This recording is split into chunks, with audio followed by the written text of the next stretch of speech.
reaction after getting a COVID-19 vaccine. He's recovering at home tonight and sharing his story with 8 News reporter Talia Cunningham, who's in studio with a vaccine alert.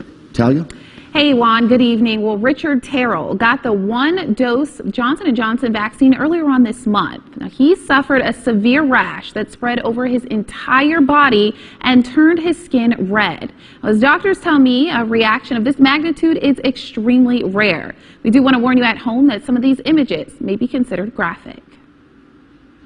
These photos snapped of Richard Terrell's severe reaction to what doctors believe is the COVID-19 vaccine. Yeah, my skin peeled off.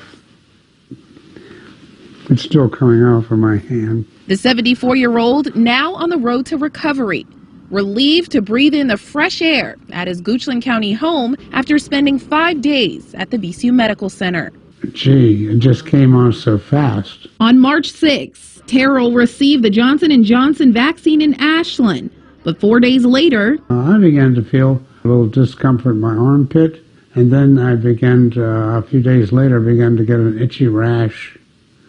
And then after that, I began to swell, and my skin turned red. This red rash quickly spreading, covering Terrell's entire body. His legs and hands almost unrecognizable from swelling and discoloration. It was stinging and itching. Skin is the largest organ in the body, and when it gets inflamed like he was, they can lose a lot of fluids, lose a lot of Dermatology hospitalist FNU Newton is one of Terrell's doctors. She says his drug reaction could have been life-threatening if untreated.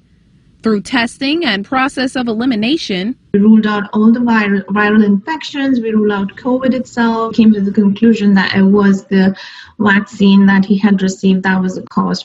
Dr. Newton and her colleagues believe Terrell's reaction has something to do with his genetic makeup and the vaccine type. Regardless, the doctor tells us this type of reaction is extremely rare.